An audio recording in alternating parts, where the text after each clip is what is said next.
بسم الله الرحمن الرحيم الحمد لله رب العالمين والصلاة والسلام على رسوله محمد وعلى آله وصحابه أجمعين أما بعد فأعوذ بالله من الشيطان الرجيم بسم الله الرحمن الرحيم.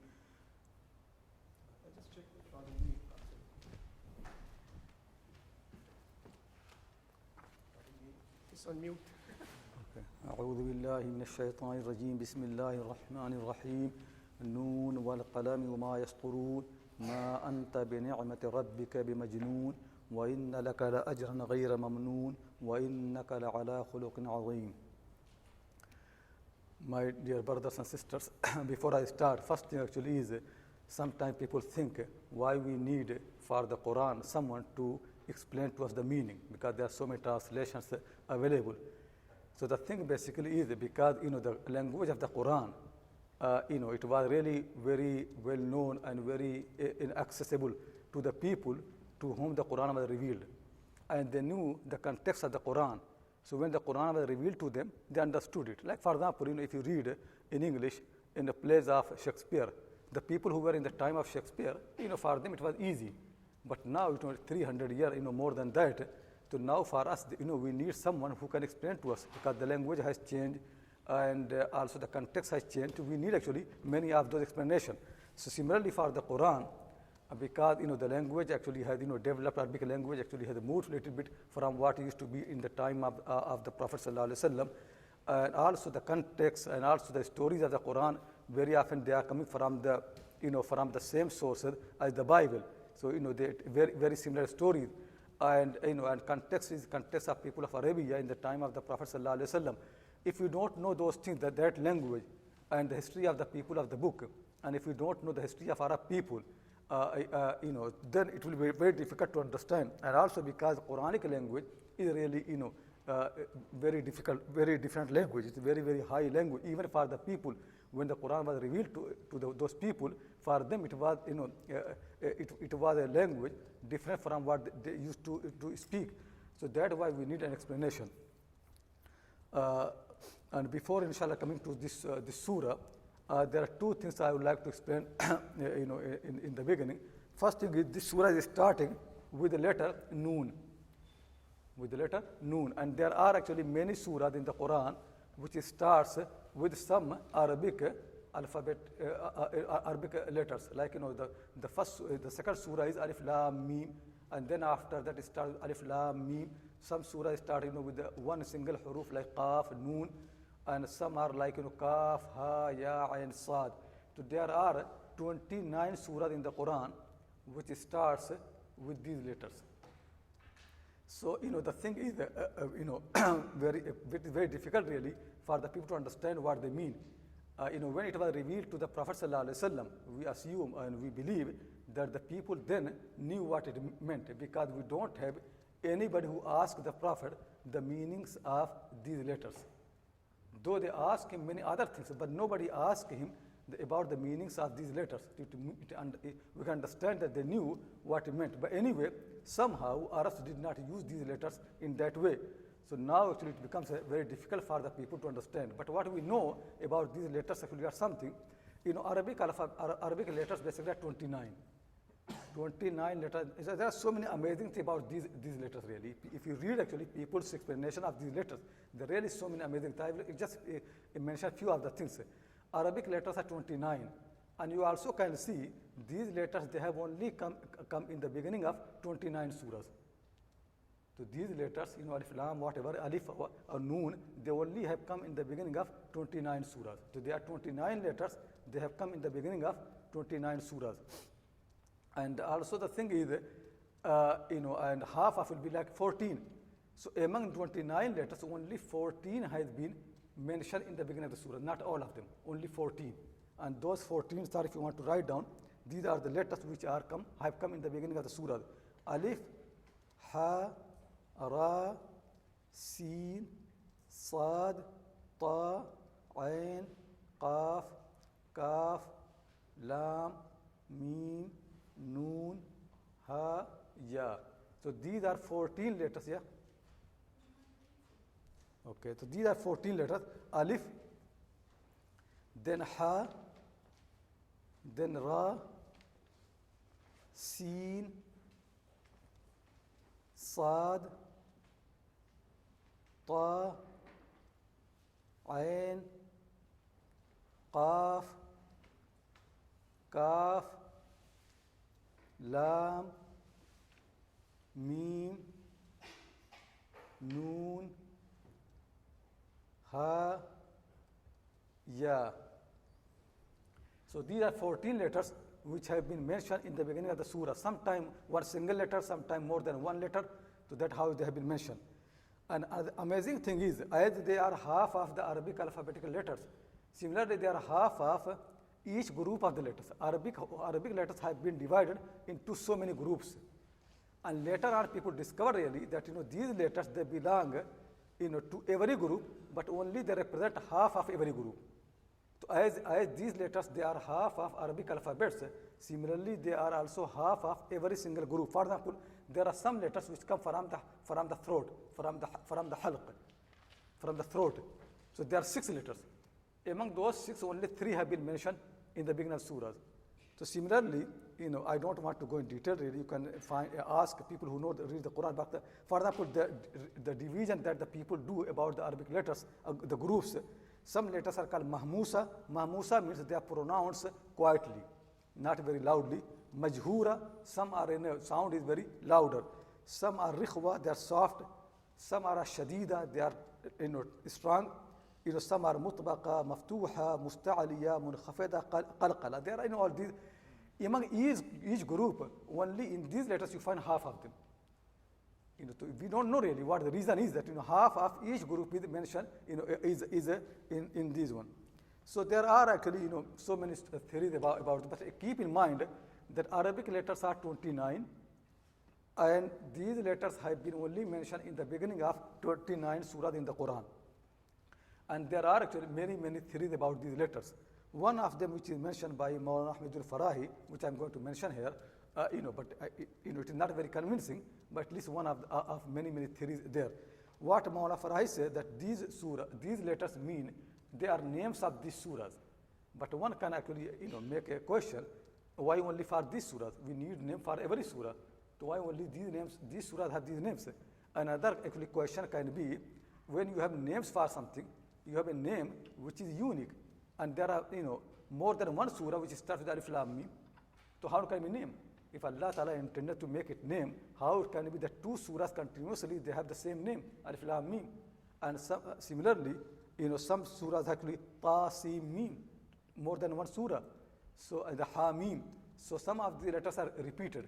So this actually is not very clear. But anyway, this is his theory, and his theory also goes deeper. He said, like many ancient language of the world, in Arabic alphabets, when they were invented the beginning, they used to be in the shape of something.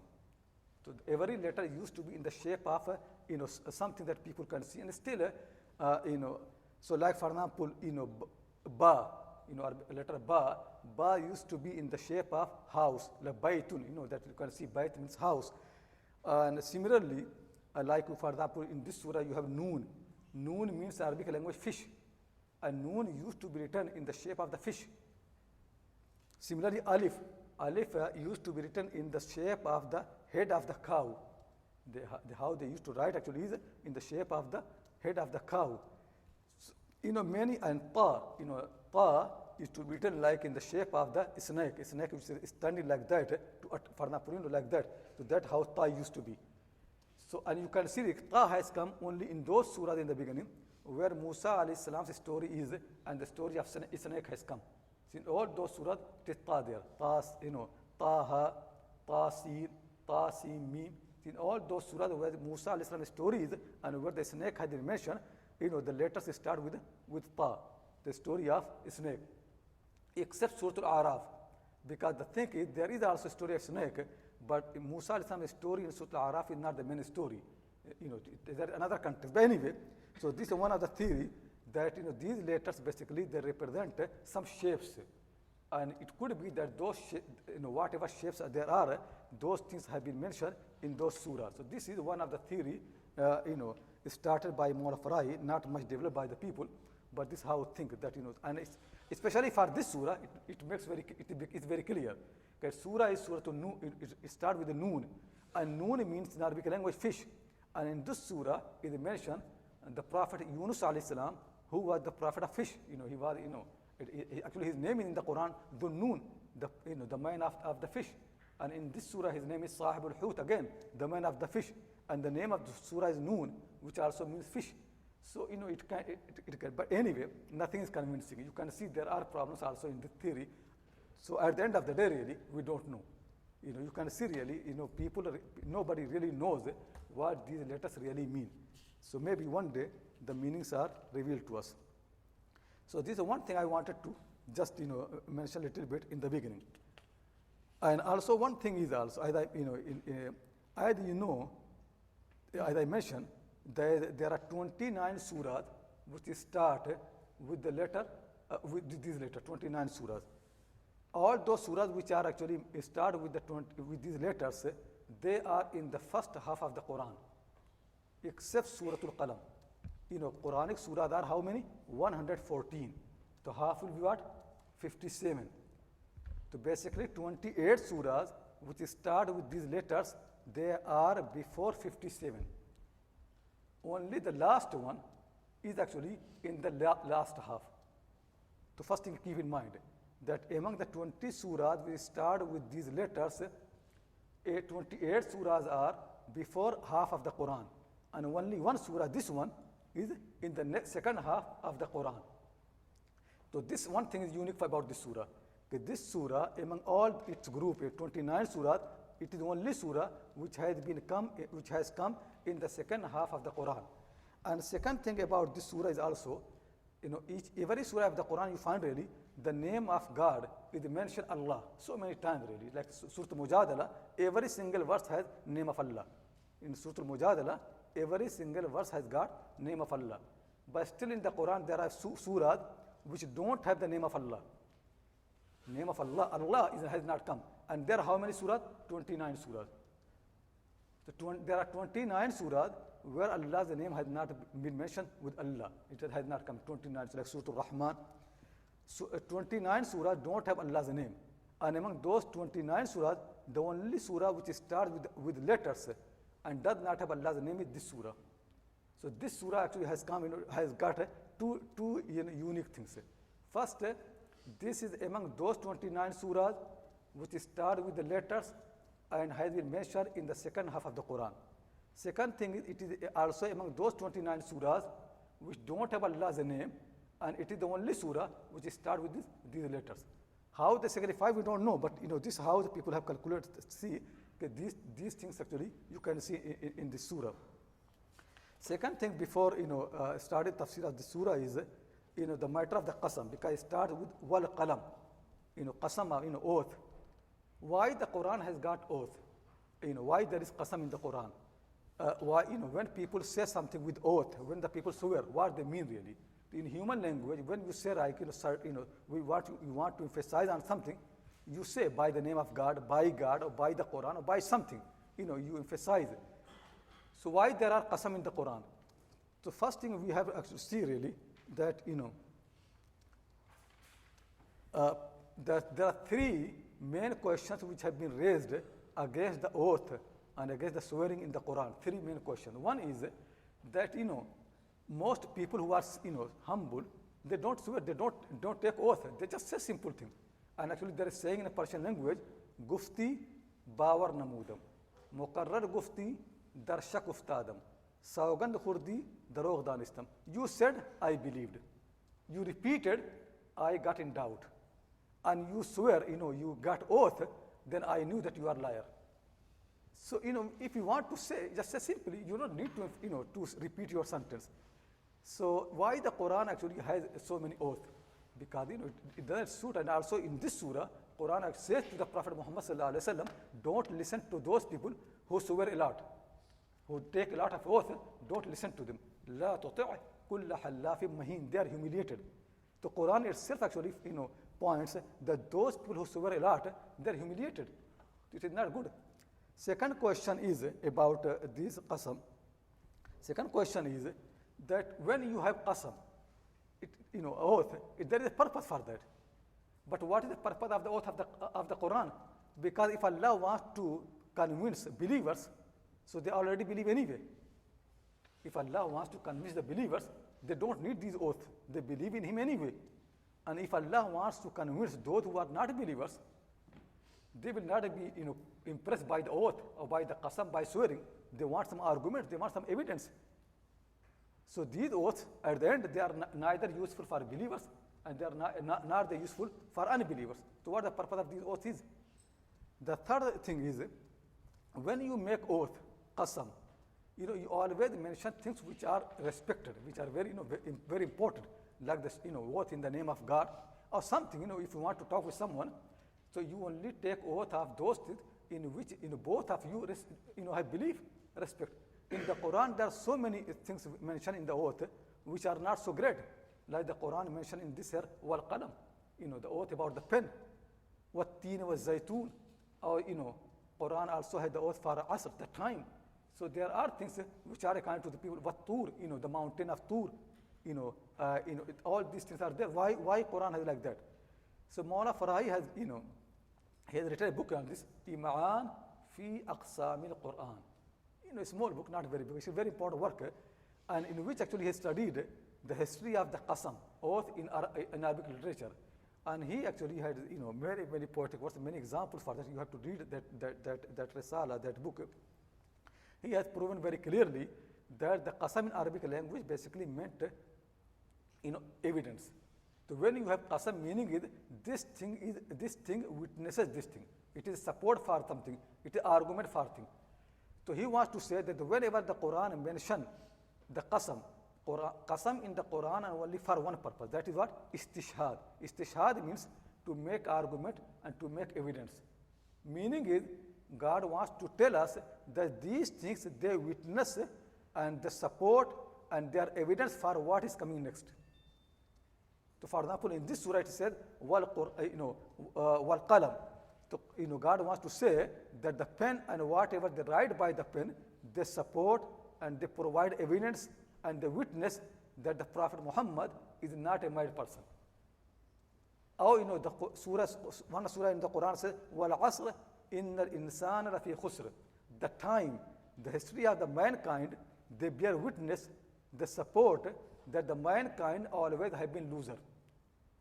The Mawla Farahid way is that these qasam in the Quran, they are not for in that meaning which people think. They are only for evidence, for istishhad, for argument. So whatever the word is mentioned, it is argument for what is coming next. If you get this theory, then things become clear. Then all the objections are actually gone. All the questions are gone. Then basically, because in the witness, you only bring the witness of what is appropriate there. So this actually, so I'll explain that later more, but keep in mind that the qasam and the oath in the Quran, they basically are to support a point, to make an argument, to make an evidence. So it is for istishhad and istidlal, it is not for anything else. So these are two main points I wanted to start. Now we are coming to this surah. This surah, as I mentioned actually earlier, that this group from Surah Al-Mulk until the end, this is one of the last group which actually Mawla Farahi actually has, made, divide the Quran in so many groups. And these are the surahs which were revealed to the Prophet Muhammad sallallahu alaihi wasallam in the beginning. So these are basically the main part of the Quran. So the surahs which have been revealed into Makkah al-Mukarramah, in Makkah, they are the main part of the Quran. Those surahs which have been revealed to him in Medina Munawwara, in Medina, they are like a commentary, or they are like explanation, or like they are providing more details for earlier point. So the main point for which the Quran has come actually mentioned in this surah, and that we what? Belief in Allah, in God, that is alone, He must be worshipped. Belief in the Day of Judgment, there is paradise and fire of hell. Belief in the Prophet Muhammad as the messenger of God, and belief in the Quran that this is book of God, book of guidance. These are the main points that Quran keeps emphasizing again and again, and that's why the whole revelation has come. What you read in other surahs like in Surah Al-Baqarah and the beginning of the Quran, they have been revealed in Medina, they are like more details. So basically the religion is what has been revealed in Makkah, and that I explained last time, that also fits with the history of the religion. Because Ibrahim alayhi salam, he is the one who built Makkah. He was there. So basically, he is the one who laid down the foundations of the religion. So that's why these are the things which came actually in Makkah al-Mukarramah. And after Hijrah, the same thing which actually happened to Musa alayhi salam. He did Hijrah, he migrated. So whatever has come after the Hijrah, has more similar to the revelation of Musa alayhi salam. What has come before the Hijrah, before migration, it has more similarity to the revelation of Ibrahim alayhi salam. To Quran actually is combination of both, a revelation of Ibrahim and revelation of Musa alayhi salam. And that's why the Quran says that this book is in the scriptures of Musa and Ibrahim, because it basically it combines both of them. It makes them both together. So these are actually it is good that we start with this surah, because when these major points they become deeper in our heart, then later things are easy. So these are the surahs that they are important for believers, and believers really should start with these surahs, because when the main points come deep in your heart, they unite them also. Because when you come to details, sometimes there are problems, but when you come to these main points, everybody agree on them. So they are the main part of the religion really. There is no religion without believing in God, without believing in the day of judgment, all those things. When these surahs were revealed, they really had shaken the whole Arabia, especially Makkah, no doubt really, because they're so powerful in the language, and the message so clear and so straight, nobody actually has any ambiguity, any problem. That's why I like this poetic verse by Hali, when he said, "वो बिजली का कड़का था, वो बिजली का कड़का था या सौत हादी, अरब की ज़मीन जिसने सारी हिला दी." It was a thunder from the heaven, or it was the voice of the guide, the messenger, that had shaken all Arabia. तो बिजली का कड़का था या सौत हादी, अरब की ज़मीन जिसने सारी हिला दी. The whole Arabia was shaken by this surah. And Makkah al-Mukarramah, no doubt really, Quraysh were really, very much, shaken by this surah. And so powerful that all the people of Quraysh really, the especially leaders, they used to, whenever any new verse has come, any new revelation has come, they really used to find a way how to listen to them. So they are hiding behind the houses of Abu Bakr Siddiq, behind the house of the Prophet sallallahu alaihi wasallam. They want to listen to them, and then so many stories that how they come together. Once, the three leaders of Quraysh, Abu Jahl, Akhanas ibn Shuraiq, and Abu Sufyan ibn Harb, all these three, they were listening to the Quran, hiding in the night, and then they saw each other. So they said, next night we should not come, because once we listen to the Quran, then other people they also will come, because we are the leaders.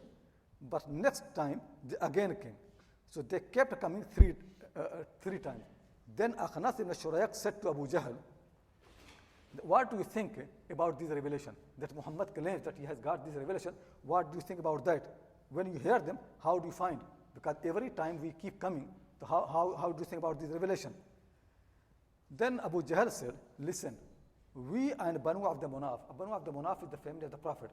We always have been in dispute that who is the leader of Makkah, that who is the noble people of Arabia, who are the leaders of Arabs. And the leadership in Arab world actually basically meant who are the people who look after after the poor people, who feed the people, who are more generous." So he said, "At'amu wa at'amna." People of family of the Prophet Muhammad, they gave food to the people. We also did the same. وَحَمَلُوا فَحَمَلْنَا. And they also gave people, camels and horses. We also gave the same thing. We became also generous. وَعَطَوْا فَعَطَيْنَا. And they also made many generosity. We also did the same. حَتَّى إِذَا تَجَاثَيْنَ عَلَى الرُّكَبِ وَكُنَّا كَفَرَسَيْ رِهَانٍ قَالُوا مِنَّا نَبِيٌّ يَأْتِيهِ الْوَحْيُ مِنَ السَّمَاءِ. When we, means our tribe, our branch of Quraysh, and also Prophet Muhammad's branch, both became very equal to each other. And they're like two horses which are racing to each other. When it become like that, now his family is claiming that we have got a prophet who receives revelation from heaven. فَمَتَى نُدْرِكُ مِثْلَ هَذِهِ. How can we get something like that? We want to fight, we want to compete him. In everything we did competing, but now they have new claim. وَاللَّهِ لَا نُؤْمِنُ بِهِ أَبَدًا وَلَا نُصَدِّقُهُ. By Allah, we are never going to believe in him, and we are never going to, to accept him. So you can see really this thing is happening. They can see the pressure of the revelation, and the pressure becomes so much that they kept making offers. They're coming to the Prophet, they're asking him that if you can make a little compromise, don't become so tough, don't become so strict about our guards, because the Prophet Muhammad, he never became soft. From very beginning, he made very clear that all these idols, they are false. Your ancestors who have been worshipping them, they are in the fire of hell. And those who worship them, they are in the fire of hell. They were misled, they were misguided, and you are the same. He kept saying the same thing because they could not accept that in our ancestors, they are all in fire of hell. In all these idols, they are nothing, they are just false. Our religion has no importance. And the Prophet Muhammad never made any compromise on these things. So they kept making offers and offers for him. And some of those stories I mentioned because this surah mentions some of these things. So you can imagine really the surah has been mentioned, revealed in a time. Yeah.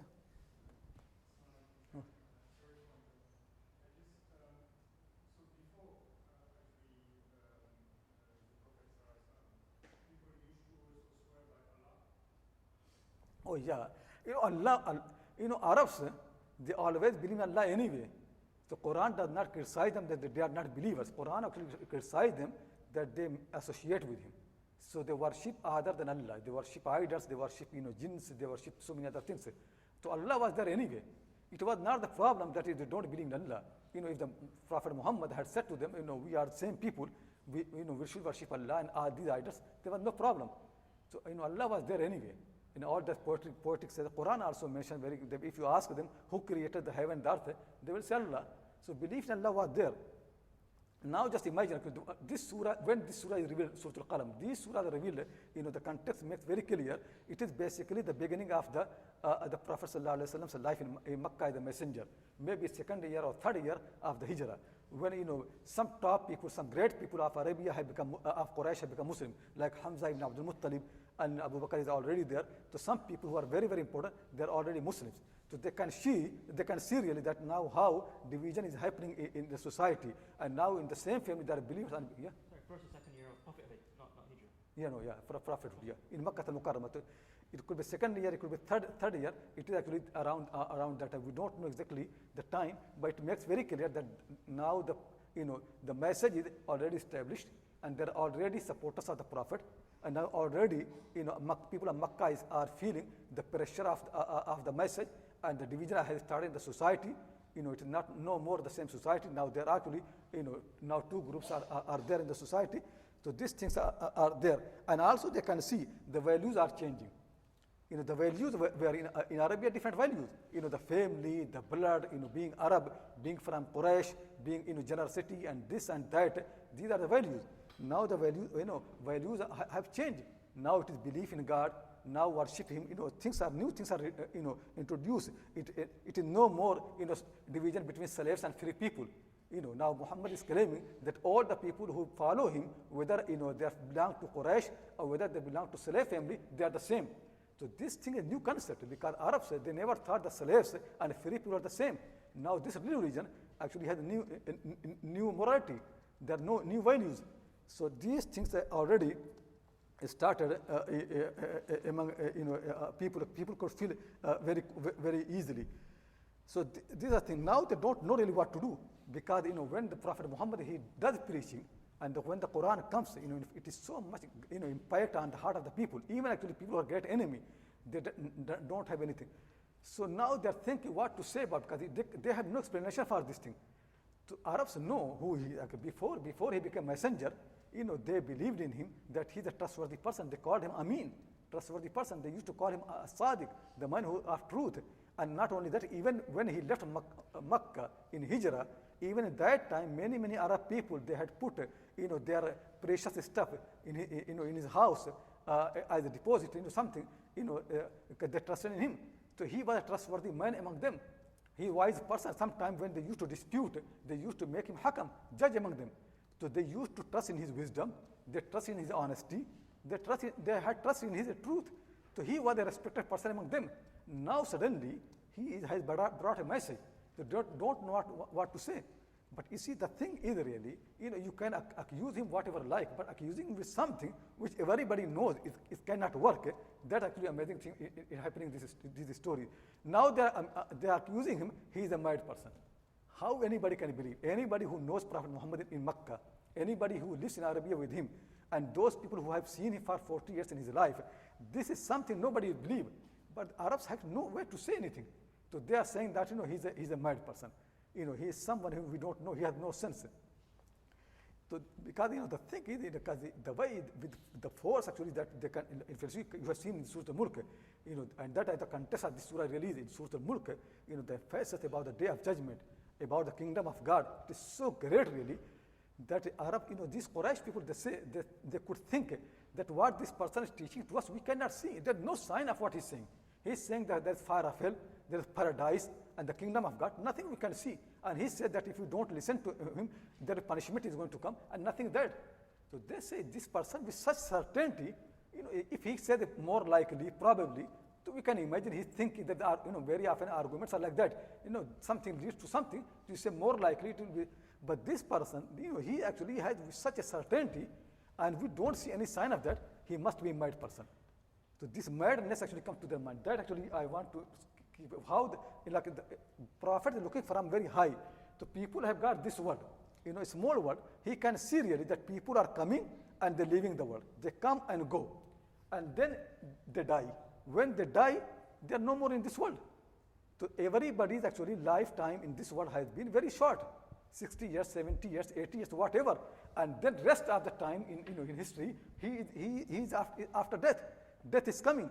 And then the prophet is teaching people will be in their grave, or people will be, as dead until they are resurrected one day. And when they are resurrected, there will be judgment. Some people will go to paradise, and some people will go to the fire of hell. This thing he's saying with such a certainty, and they have no sign for that. So they could not believe what's happening. This person must be mad, because we don't see anything like that. So this actually what happening, this what made him to think that he's mad. Though actually at the end they also knew the mad person cannot be like that. So you can see in the Quran very often, Quran refutes the accusation of Arab people that the prophet, if the prophet actually is a mad person. Brings arguments very nicely. So this is one thing the Quran actually makes very clear, that how the message of the prophet is so powerful and so clear. So in this surah, in this chapter, Quran basically is referring to three main things. This surah basically contains three main things. One thing is Quran, this surah is mentioning the questions which are raised by Quraysh against the prophet. Quran mentioned those questions and answered them nicely. And then Quran advised people of Quraysh. And second thing is, in this surah, the Quran is making very clear that these, and also it has come before, because the Quran wants to make clear to the people of Quraysh that it is not just a threat. Quran wants to make very clear, not just a threat. If you don't believe, the punishment will come. It is not a threat. Punishment will come in this world and also in the next world. So what the prophet is saying is not just a fiction, not a story. It is not something in the past. It is something is going to happen to you. If you don't believe in him, this is going to happen. It is a reality. The prophet has brought a real message. It is not just a fiction. And the third thing is, Quran also advised the prophet, don't rush. Have patience.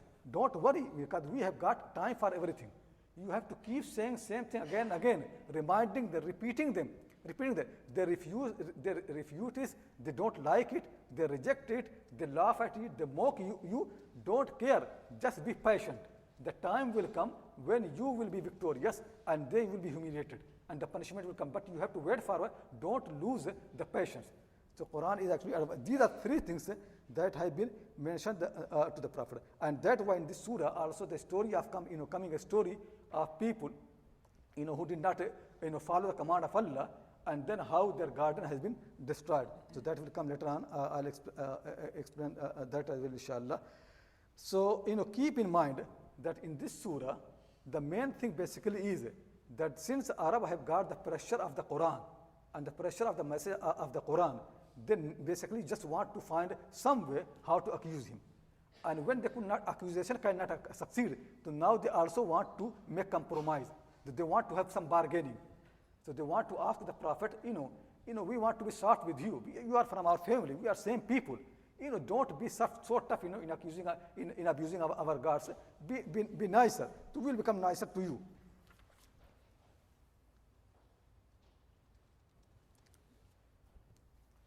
So this is just, basically you can see the background of the surah. So it is very much connected here. Shaykh, was it the Quraysh not make the office first, and then when that didn't work, they resort to accusing at the very end. No, first, because when anything new starts, people think if you press, it will finish.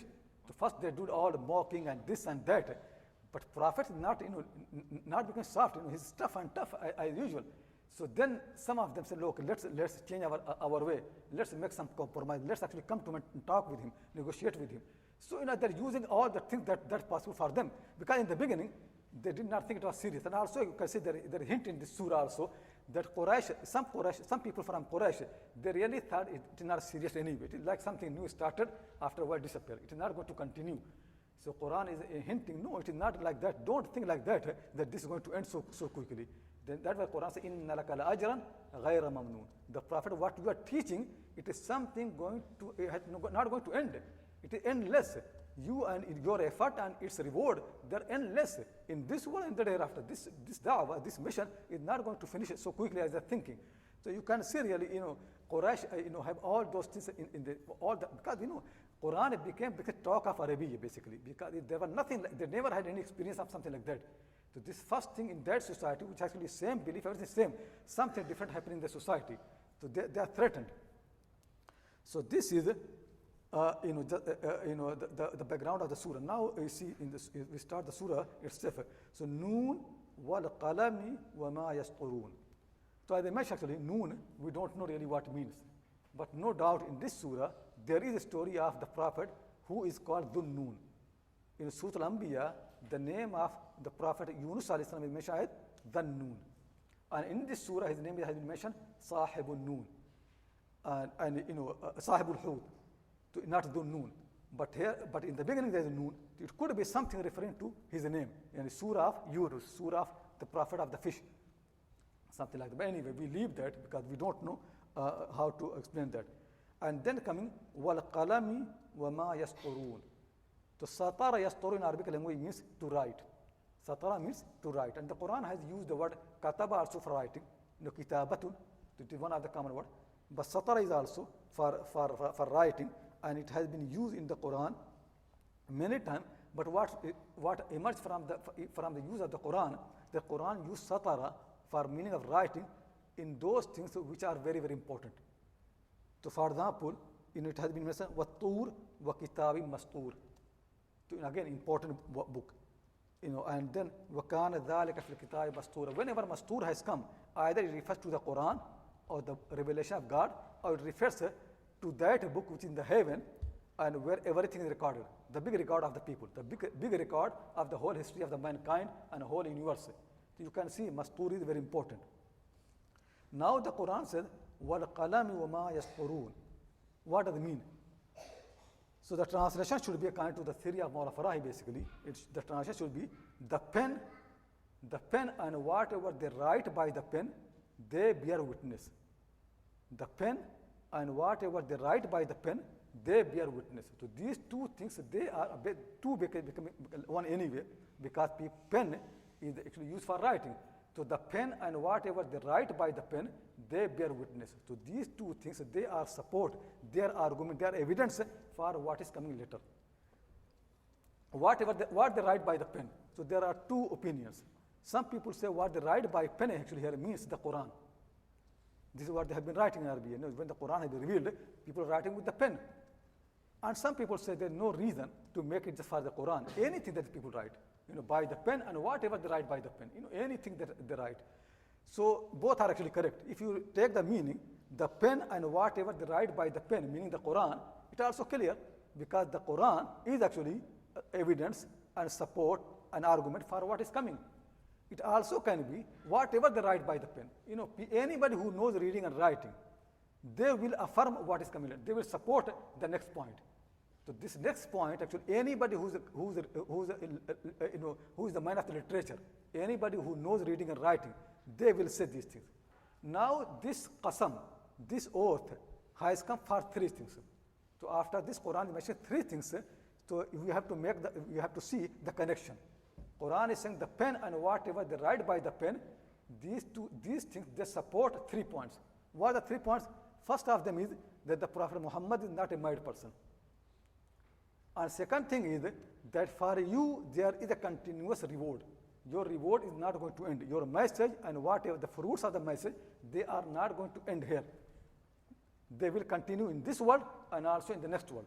And the third thing is that, O Prophet Muhammad, you are on a very, very high character. So the pen and whatever they write by the pen, they bear witness for all these 3 points. And it is very clear really. If you take the Quran, Quran is very clear that this book cannot be said by someone who is mad. Has any mad person in the history of the mankind brought something like the Quran? What actually confuses some Arabs could be because mad people, when they say something, very often does not have a sense. Yeah. Second point is because they used to say that all this, prophethood, it is just basically for time. One day, all this enthusiasm and all excitement will disappear. This message is for a time being. Quran was, don't think like that. This is forever. So this message and its fruits and its result, they are forever. It is not going to end here. It will continue in this world and also in the next world. Don't think it is just for the time being. So, the Quran was, because basically what happening is, a mad person, what happening in the mad person? Mad person, whenever he says something, sometimes he says something you can make sense, and very often they say something, it doesn't make sense. When they say those things don't make sense, there are also something to it, because their sentences have no relation, no connection, to just say whatever they like. So what actually could happen for some people, when the Prophet Muhammad emphasized so much about the day hereafter, about the judgment, about the fire of hell, all things, people could not have any sense because they can't say anything. So they could see the similarity between him and between the mad person. Because mad person says things we don't have any sense. Also this prophet saying something we don't have any sense. He's saying about it. But the difference is when the mad person says something which don't have sense, the reason is because his sentences are broken, they have no connection, no relation. You can't see really he's a mad person. But this prophet, look in the Quran. It is so in order, everything. And the sentences are so clearly connected. Anybody who knows the literature, anybody who knows reading and writing, they can bear witness that the Quran is very high language, Quran very high standard. It is not a word of mad person. The only problem is for you that you cannot make sense. But don't accuse that it could be that sometimes people cannot have sense of something. Not because the person who brought the message he's a mad person. It could be also because you have not raised your level. Because basically you are very much bound and confined to your own context. So the Quran wants to say, look, it's a problem, not the Prophet. It is your problem. Because the Prophet sees more than you. You are just looking at this tiny world. The Prophet's message basically discussing more about the death and about the day of judgment when you die. What happened to you? You don't know that. It does not make sense to you. Why? Because you are ignorant. You don't know. It is not because he's a mad person. So, don't look that his words don't make sense. Look actually that how his sentences, they are so connected and how they are full of the wisdom and how they are on the high style of Arabic language. Same language you speak, your own words, but how it is different. So that actually the witness. The Quran says that, whatever they write with the pen, it could be the Quran, any other writing. They bear witness that this person not here.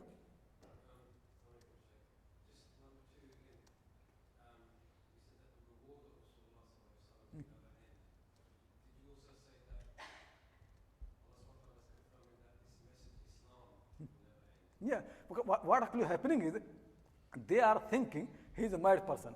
Even if he's not a mad person, these are just young people, they make, sometime new movements, like you can see in our time, if some of these movements start, we think, oh, it is just for time, they will finish. So there's some, these are young people just doing something like that, it will finish, anyway, it's not going to last. So the Quran says, no, it is not going to last so quickly. It is basically unending. So what the message is brought and its result, its fruits, they are unending. So ajran, when the reward is unending, understand what meaning it basically is. When somebody says your fruits are unending, meaning your effort is unending. Your efforts are going to continue. The efforts and the results of the effort, they will continue. That's the meaning is. Because they thought, this person, it's just few days.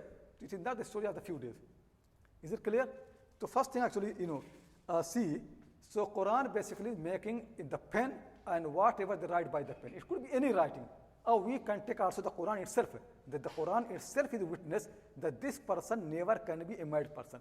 Now think really, anybody take in the world really, if he does not know about the Prophet Muhammad and give him the Quran and tell him that this book was brought by someone, what do you think about him?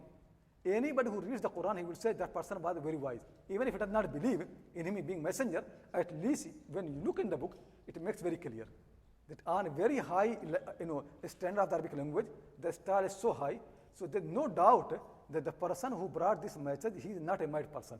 So the book makes very clear. Any writing, anybody who knows writing, ask him. Ask any literary man, any man of literature. So that's the first thing actually the Quran is making. So there are three things which have been emphasized by this.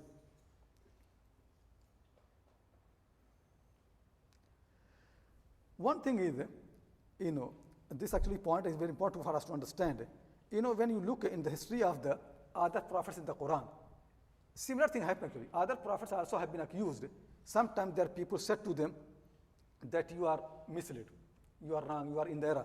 Some prophets were accused that you are stupid, you don't understand. All these things happening.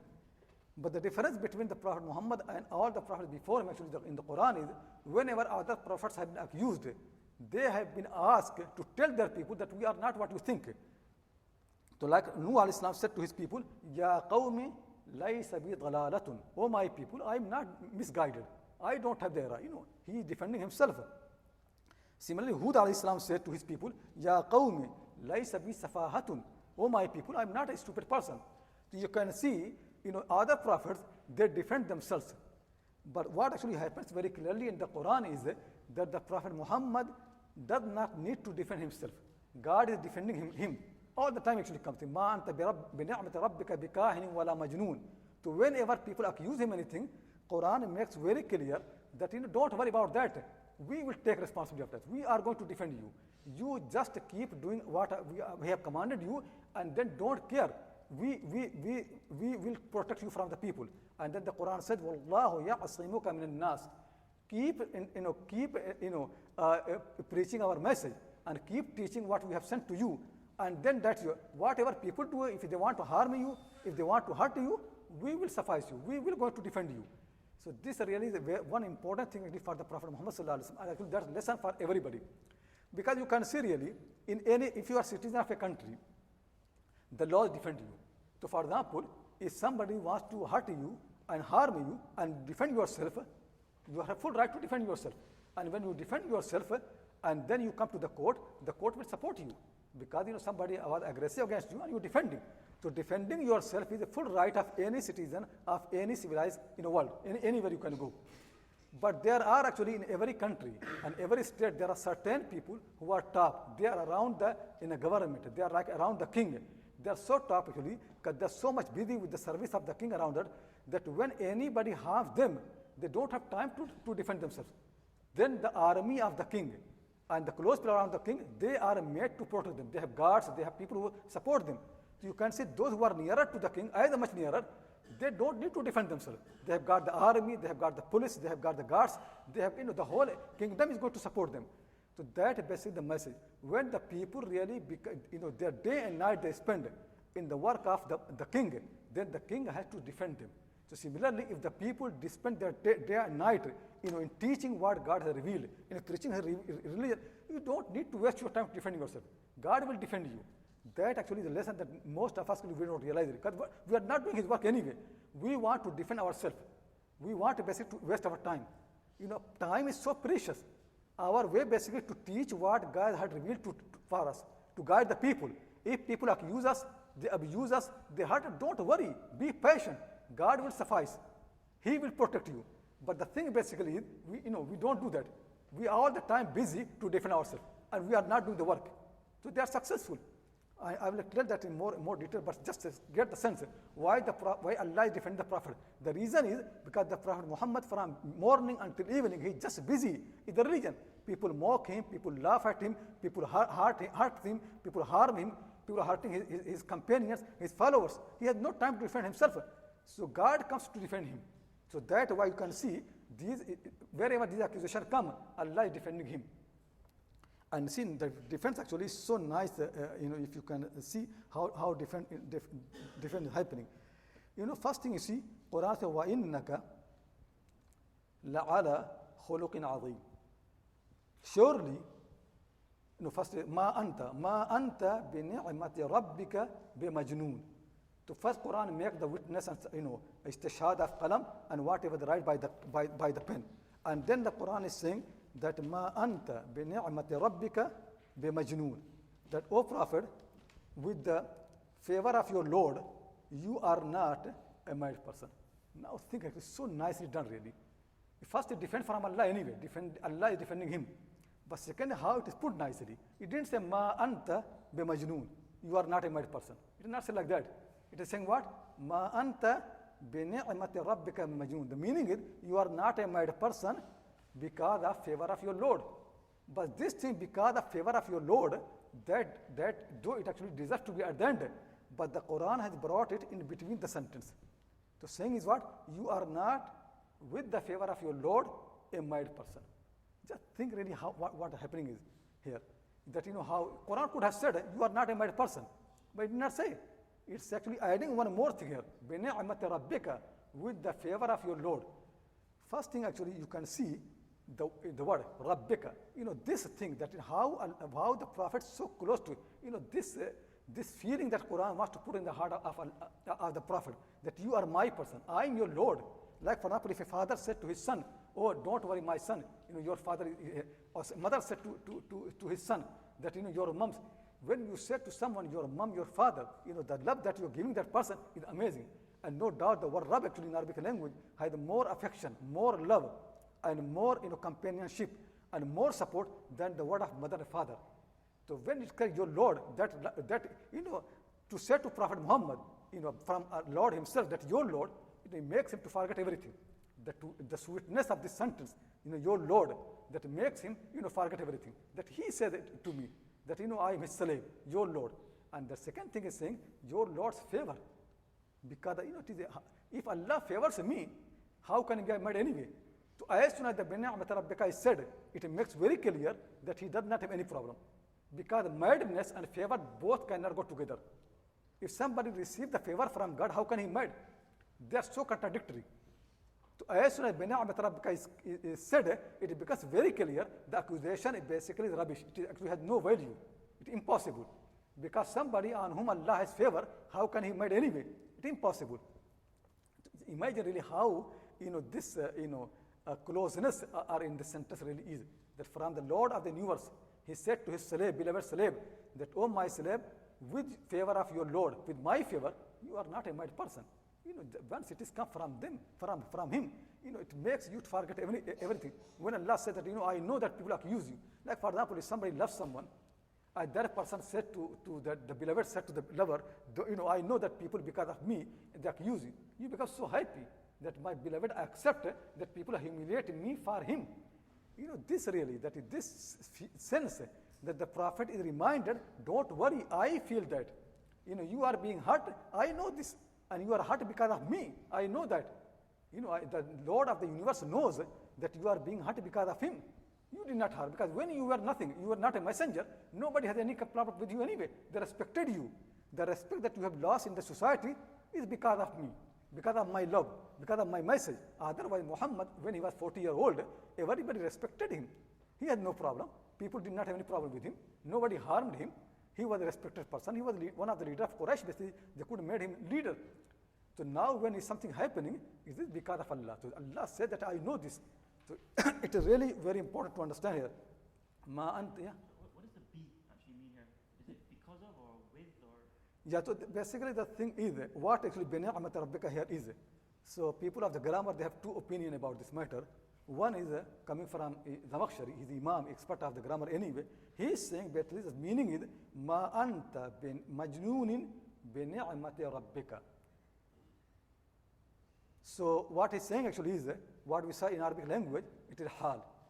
Meaning basically he want to say is that if for example he says, if you say like that, anta aqilun bini'amati Rabbika. You are intelligent person, wise person, because of the favor of your Lord. And means mun'aman alayka. In a way that Allah has made favor upon you. So because I actually want to say it is same thing. So ma anta bi majnoonin bi ni'mati rabbika. You are not a mad person because of the favor of your Lord. Meaning is, what this hal meaning is, God has done so many favors upon you. It is part of the favor that you are not majnoon. This is one thing. Some people say, no, it is not the sense really. Some people say the sense basically is, the sentence is, ma anta bi majnoonin. And then in Arabic language, in any language, sometimes a sentence comes which they call jumlatul mu'taridatun, means a sentence which is not directly connected, but it has come really to give you more meaning or to add some meaning. The meaning basically here is ma anta walhamdulillah bimajnoon. You are not, and praise to God, it is and favor from your Lord, you are not a mad person. So basically, before the ending the sentence, God wants to make him to thank and to recognize the favor of the Lord. That so it both meaning can be correct. Either you can say ma anta bi ni'mati and ma anta bihamdi rabbika, because of his thank him because of his favor, or you can connect it with majnoon. So both meanings are there in the grammar. So you are not a mad person because your Lord has so much favor upon you. Or you are not a mad person, well, alhamdulillah, it is favor from you. So you can't be a sentence which has no connection. Or either it is connected. Both meanings are there. Is it clear? And then it says, وَإِنَّ لَكَ لَأَجْرًا غَيْرَ مَمْنُونَ. In Arabic language, whenever the word inna comes in the middle of the sentence, then Arabic way is to make it anna. You have to say anna. But you see here, it is inna laka al-ajran, wa innaka la'ala. Instead of saying anna, it says inna. Similarly, Quran says, Surah Munafiqun, wallahu ya'lamu innaka la-rasulu. Otherwise, when alima comes, it should be anna. The reason basically in the Arabic language, whenever alima or things like that, they come in the context of the qasam, oath, then anna is changed into inna.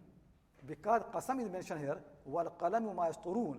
That why it became inna, not anna. And that why you have got lam in sentence. You see, inna laka la ajran, more emphasis. Wa innaka la ala lam. Because with anna, you never have a lam. When anna comes in Arabic language, in the sentence which comes after anna, you don't have any lam. It only comes with inna. And inna only comes in certain places. This is one of the places. When it comes after the qasam, it becomes more emphasis. You can see how many emphases there are. First there is qasam, then second emphasis is inna, and the third one is lam. All these three are in the meaning of emphasis in Arabic language.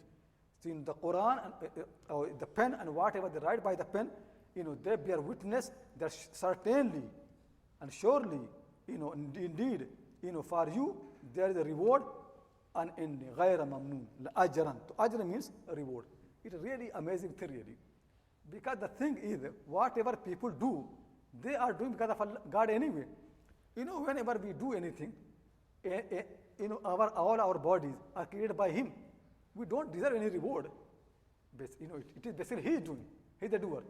But another honor for a human being, that whenever we do things because of Him, He makes us to do. Still actually, He, the result, whatever result comes actually for our action, He calls it a reward. Why? To honor us. It looks like that we are doing something. To وَإِنَّ لَكَ لَأَجْرًا. To honoring the Prophet Muhammad, that whatever effort you are making, the preaching of the religion, guiding the people, it is something we respect that. We appreciate your effort. Your efforts are appreciated, and we are going to honor you. And for you there is a reward. There is no reward there, because whatever Prophet Muhammad is doing is because of him. Allah is the one who made him a prophet and messenger. Allah is the one who is helping him. He is doing because of him. But just respect and honor, to call it what? Reward. The result of his efforts is called reward. Similarly, in the day hereafter, the believers, their effort is called what? The result is called ajr. The people who get reward. Otherwise, there is no reward. It is just actually the word is used to honor the people. So first thing I understand here, the ajr basically is to just make very clear to the Prophet Muhammad that all the day and night, the effort that you are doing in Makkah, and when people humiliate you, they hurt you, they harm you, and still are patient, and keep following right path. Don't worry. Your efforts will bring the fruit. They will continue. People will see the result, and for you the reward in this world and in the hereafter. And then mamnoon. Mamnoon means maqtu'un. Manna yamunnu means ay qata'a, to cut. غير ممنون ay غير مقطوع. A reward غير ممنون, unending. That actually is very important to understand. Why the Quran wants to say unending reward. The reason basically, look in this world, when I made this world, this world has been made for, by God for the people for what purpose? The purpose is that you work hard here to get paradise. That's the purpose. The purpose of this world basically is that people become believer, they become righteous, they worship him, and then they get paradise. But you cannot worship him without certain things. You need in this world to eat and drink. You need to eat and drink. You also need to have a house where to live, stay in the night. You also need to get married, because if you don't have family, how human generation can continue? So you also, in order to worship him, people need certain things. But those certain things, they are only needed to help you to worship him. So they end when you die. They don't go with you, because their purpose was in this world only. The meaning is that eating, drinking, and relation among the men, this enjoyment which people have got in the sex, in the relation, all these enjoyment, they basically end with the death. They end. What goes beyond the death is, the thing for which people have been created. Their iman, their belief, their good action, they go beyond the death. They are one for which they get the reward. People don't get any reward for for eating. It is not that you eat too much, you get bigger paradise. No. Your eating and drinking basically is only to help you to worship him. Is it clear? So what happens when the people make all their effort to earn money in order to eat and drink? The fruit of their effort is ending, because when they die, it is ended. If, for example, if I have got a lot of bread in my house, that bread only can help me when I'm alive. When I died, I can't eat them. I can't. If I have got a lot of drink, it only can I drink when I'm alive. It has no purpose. So that Quran wants to emphasize that really, that the people, when they do in this world something to help them in the day hereafter, to help them in worship Allah subhanahu wa ta'ala, those things are only connected to this world. When they die, they end. All the efforts of eating and drinking and earning money for them, they basically have very short purpose. They end very quickly. But the real thing what remains with the people actually is the thing for which they have been created. Worship of their Lord, inviting people to worship their Lord. It is something remains in this world, and also when they die, the fruits actually keep remaining. And that's really very, very important. Actually, you can see this surah is coming more in that sense.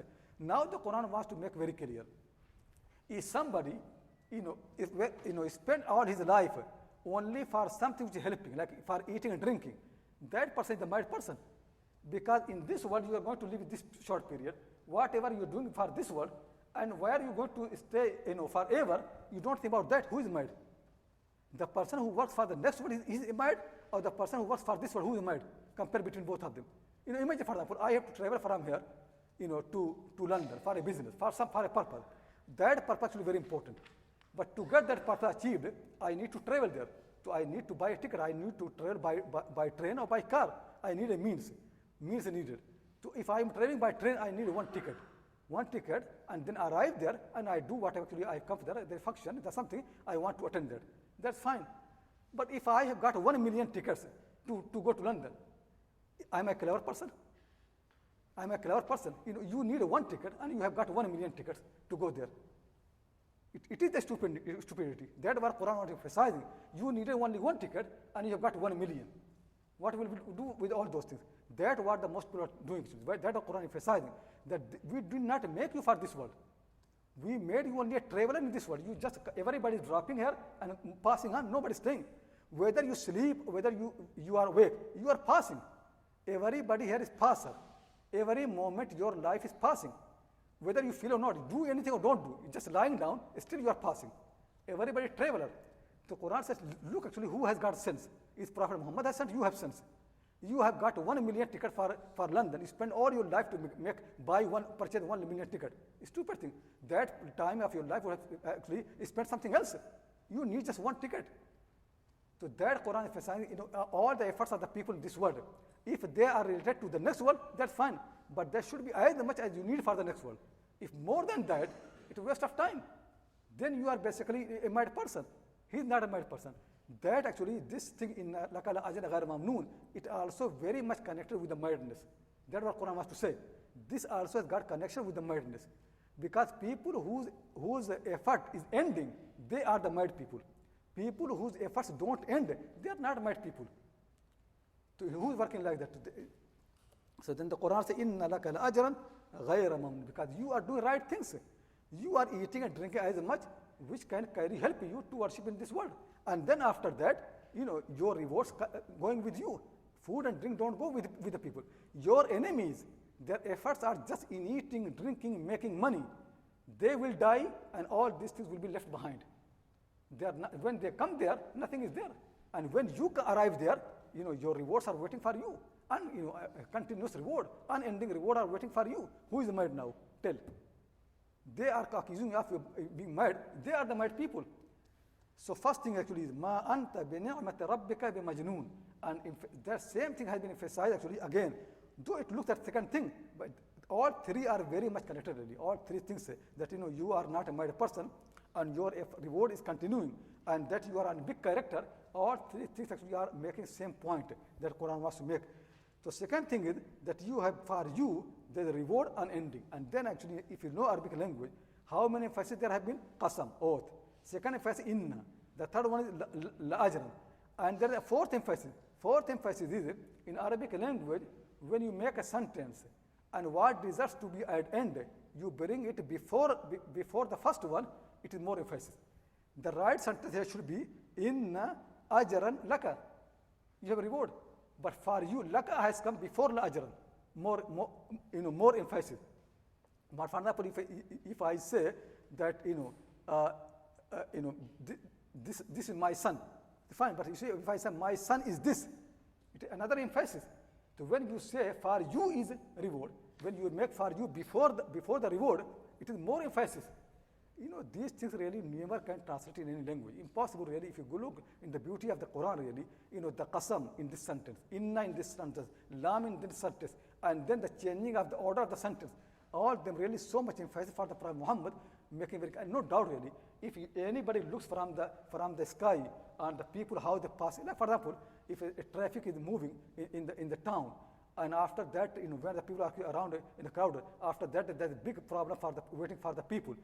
Those who are in traffic, they don't know what will happen after that. But somebody from the top, he knows that these people certainly, after a while, they're going to be in a big problem. He can see. The Prophet Muhammad could not see, but he has been made to see by his Lord. He could see really people are moving to the fire of hell. So that's why when he said, do this, some certain thing, that actually, the wisdom. Doing things what Prophet asks you, because he knows what is waiting for us. We don't know, we cannot see that. So that the real mindedness is to give importance to this word. So the Quran says, وَإِنَّ لَكَ لَأَجْرًا غَيْرَ مَمْنُونَ. For you is the reward, unending reward. Because your effort is unending. Your effort is real effort that you are doing. And then the Quran says, وَإِنَّكَ لَعَلَى خُلُقٍ عَظِيمٍ. Really, this sentence, really amazing sentence in the Quran for many, many ways. And inshallah, I'm going to emphasize that, explain that meaning after the break. So if you have any questions, please ask. Brothers and sisters, as usual, we'll take one question, alternate questions between brothers and sisters. Can we start with a question from a brother? And wait for me to bring the mic.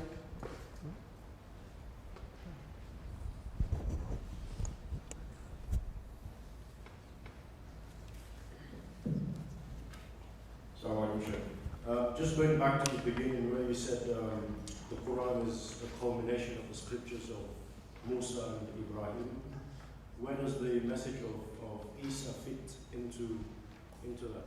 No, actually the thing is, I'm not saying it is that. The Quran basically has got what all the prophets have got anyway. But we divide the message of the Quran in two different things. One is what we call actually usuluddin and kulliyat, the fundamentals of the religion and the major points. And the second thing is furu', branches of the religion and the details. Every prophet has got all those things. But most of these branches and roots which are explained in the Quran, they are well explained and made very clear by Ibrahim alayhi salam. So he is the one actually made everything like sacrifice and all those things, really love of God, very, very clear. And the laws and details, they have been very, very clear by Musa alayhi salam. Even Musa alayhi salam actually has command that he should follow Ibrahim alayhi salam, but people of Jews basically, they forgot the message of Ibrahim alayhi salam and they just emphasized on the law. When Isa alayhi salam came, he wanted to remind them again, no, combine between both of them. Just don't take only one message. So when he emphasized on the other part of the message of Ibrahim alayhi salam, the real thing, the spirit and the intention, the purity of the heart and all those things, then his followers, they forgot the law. So, this actually what happened. When people emphasize one part, the other parts are forgotten. So that's why in this book, God made arrangement that both messages should be emphasized equally and properly together, so people don't forget it. But still, you can see really, for most of us, Islam has become just law. The real message of the Quran really, that is the piety, fear of Allah, the paradise, the fire of hell, respect, worship. This is forgotten. People are just worried about all these details. And then people are Hanafi and Maliki and Shafi and Hanbali and Deobandi and Barelvi and Salafi. And they're so proud that I'm Salafi. They just understand what you're proud of it, nothing really. Even if all the world becomes Salafi, has no meaning for Allah subhanahu wa ta'ala, unless your heart is pure. Has no meaning. You need these message of the Quran, from that, because these being Salafi or Hanbali or Maliki, they are very minor details. If somebody dies, he does not know what Hanbali means, what Maliki means, what Salafi means, has no harm. But if people die, they don't know about the Day of Judgment, about piety, fear of Allah, it is going to harm them. So that's why Quran emphasized it. That's why the Quranic point is a big point. Quran does not go for these minor details, because those details, they don't, once actually, the real things are, made very clear. The details are there anyway. That's why you can see the people who got the real things, they don't need the details. That's why the companions of the Prophet, they had very, very, very few questions. Why? Because once your life is on the right path, and you are a pious person, you don't have questions. Questions only come when you deviate. Oh, if I do this, what happened? If I do this, what? Why do this anyway? Don't do this. You have been doing wrong things, now you have asked a question. Quran wants to make your life in a way, you don't have those questions. So that's why we ask people, you need only a doctor if you have got health problem. But Quran is taking you away when you have no health problem anyway. You don't need doctors. So that's why if people read the Quran, they don't need fatwa, because they need taqwa. Once you get taqwa, fear of Allah, you don't need fatwa. We have now so many muftis. Why? Because we don't have the fear of Allah. Once you get fear of Allah, there will no mufti. We don't need mufti. We need really Quranic message, the fear of Allah subhanahu wa ta'ala. That's what Quran, that's why these surahs are very important. And really, if people start their life, reading with these surahs before the long surahs, you can see how the life will really be corrected. Because these surahs are the central for the whole Islam. And that's why they were revealed first. Though in the order they are the last for a purpose, but they were the revelation, they came the first.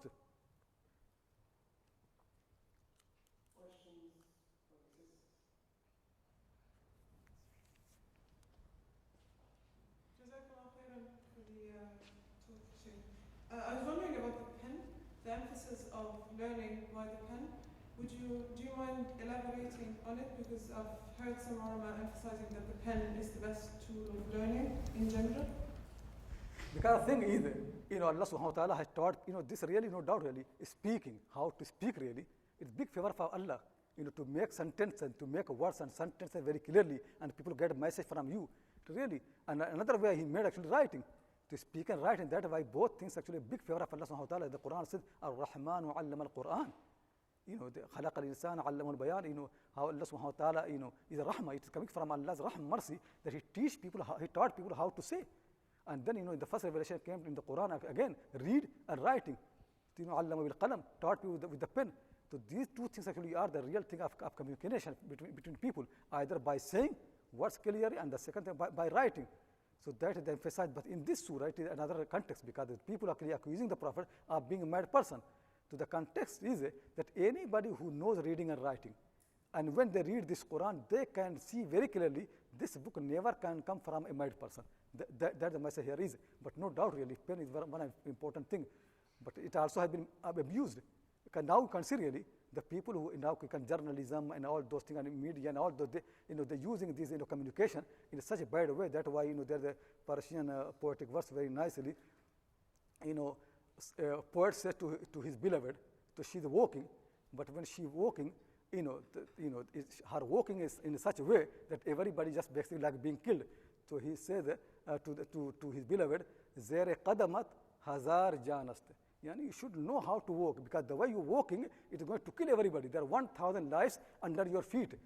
So, one of my teachers, Nadwi, used to say, I want to change this. It says, Zere qadamat hazar janast. Under your feet, there's 1,000 life. I will say, Zere qalamat hazar janast. Under your pen, there's 1,000 life. So he said, I advise all the journalists, all the writers, and all the people of the media, have some sense, be careful, because under your pen there are thousands of lives. Once you write something, it is going to make impact on all those people. To be careful. So now the pen, which was actually so precious, it has become really, something which is really wasting the life of the people and so much harming to the society. I like this thing, when he changed it. It was actually Zere Qadamat Hazar Janas. Under your feet, there are 1,000 lives. So he changed it to Zere Qalamat Hazar Janas. Underneath of your pen, there are 1,000 lives. So no doubt, really, this is how happening in this world. Yeah. Okay, a couple more questions.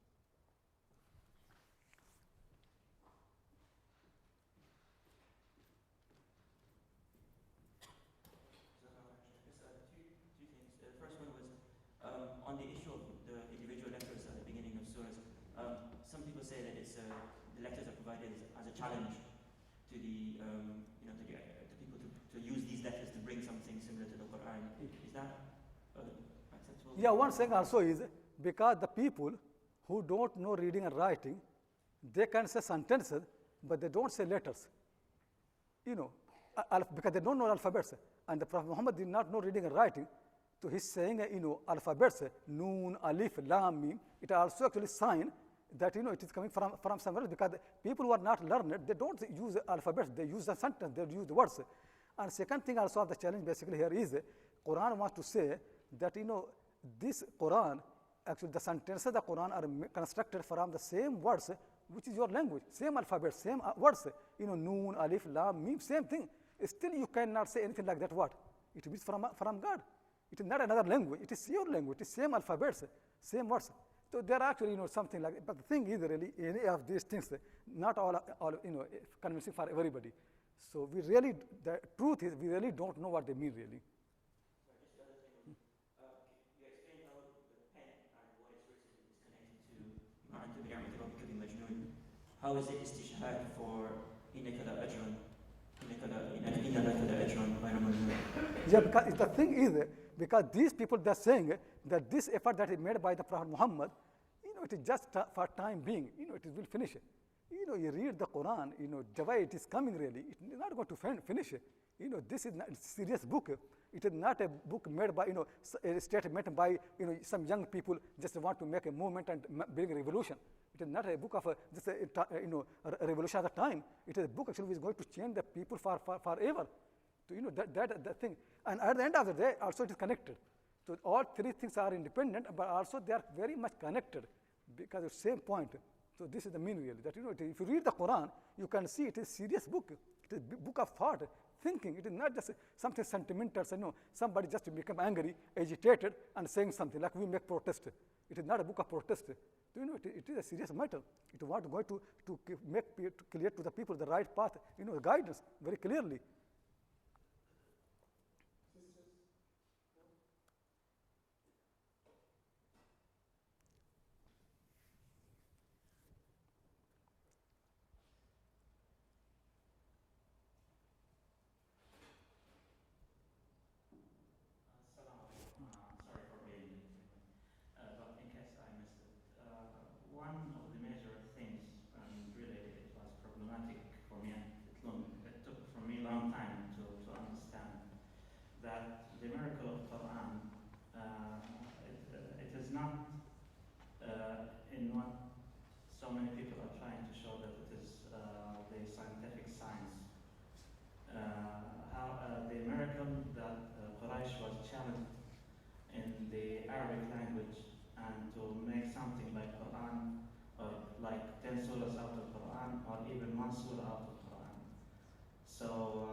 Please elaborate on that point, because the concept of a miracle is very crucial to the understanding and belief of Islam. The thing is, the Quran actually is a miracle, and it has been mentioned in many surahs. But I didn't go in deep because the thing is, it is not very much related to what I'm teaching here. It is about the miracle of the Quran or challenge of the Quran, because that is coming as a surah. Because if I go to every single point that it connected, it will become too much. But Surah Al-Baqarah has been made very clear, from very beginning really. And when I was teaching in Oxford, I had made very clear how the Quran really is miracle and how the Arabs really felt this thing, and and they couldn't bring anything similar to that. And all the time really in the history of the Arab people, and until even now really, challenge is there really. And forget about that really. A simple thing is, if this book is from human being, bring any human book which could have produced people like Abu Bakr Siddiq, Umar al-Faruq, Uthman, Ali, such pious people. These pious people, they have come from the Quran. Is there any book in the world who made pious people like that? That is the big thing in the Quran really, that the Quran has made this community. Everybody among them are amazing people. The piety, the fear of God really, the righteousness, how they were, their character. That is amazing thing really. So there are so many aspects of Quran being really word of God and miracle. There are so many, but one aspect really is it's people. Quran made those people. That piety, and actually that inshallah I wanted to come later on anyway, that I always tell the people really, that don't make so much effort to prove Quran and this and that really. What people are missing in their life is piety. Just become like the mind of the Quran. People will travel to you from all parts of the world to see who you are, to look at your piety, and they will accept your religion. They will say to the religion who has made this man, that religion must be great really. People will come expect. But we are not pious people. Just become like the mind of the Quran, on the character of the Quran, then you will see what happens, the change will happen. You don't need to prove anything. Then people will believe really that this book must be amazing. We are not coming to that. Now we want to support the Quran is miracle from history and from this Arabic language. Now people don't know Arabic language anyway, and from scientific, and now there are new movements, people want to bring numbers in the Quran. How there are miracle of numbers in the Quran. Bring whatever like really, is not going to support. Real message of the Quran came to guide the people. Become guided, people will accept you. And people know this book actually is a miracle. We are not guided people. The guidance should come in our heart. That is the real message of the Quran really. Anybody who is guided, anybody who is on the character of the Prophet ﷺ, he is a miracle. So that a point I want to fit. Otherwise, the miracle of the Quran from language, from study, already discussed so many times really, and we don't need to repeat again. And also the miracle of the Quran from scientific view of this and that. There are so many things. But the real miracle of the Quran is that it is a book of piety. It makes people pious. Okay, I know there is more discussion and more brothers and sisters want to ask questions, but we need to actually break now and go outside. We will come back here at 12 noon, inshallah. If you can please come back at 12 noon. And also I would like to remind those brothers and sisters who came late to, if you haven't picked your names, please do so at the registration desk, inshallah. Just register yourselves, inshallah. So we'll come back at 12. So if you can please make your way as soon as possible. Sorry?